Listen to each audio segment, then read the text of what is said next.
In the latter half of the 20th century and into the 21st, providing supplies and aid from the air has become a core part of the RAF's operations across the globe. This goes back as far as the Second World War, when airdrops were critical to the success of operations in Burma. The Allies parachuted in supplies to troops in the hostile jungle.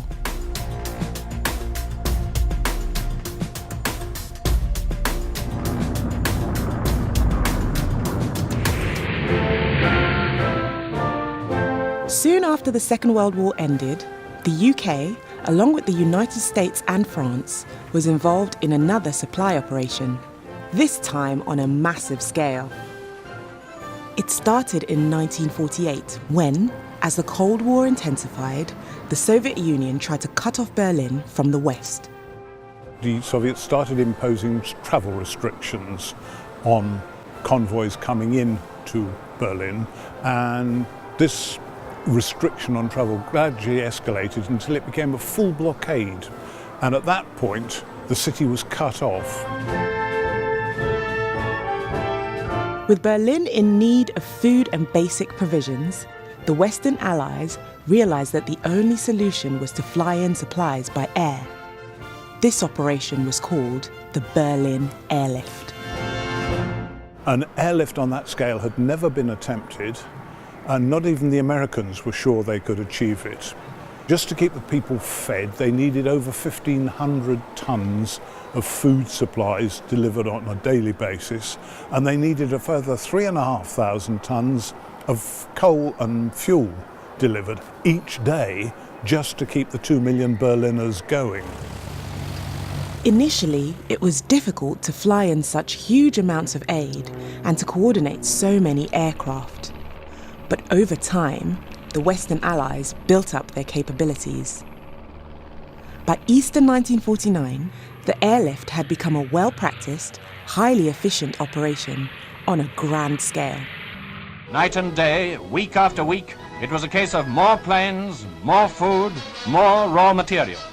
At the three airports in Berlin, Gatow, Tempelhof and Tegel, aircraft were landing or taking off every 90 seconds. From the point of view of the Allies, it was an amazing success because they were able to confront the Soviet threat and without force defeat it in the teeth of what the Soviets at the time, and probably quite a few of the Allies, considered was an impossible challenge. They actually rose to it and overcame it.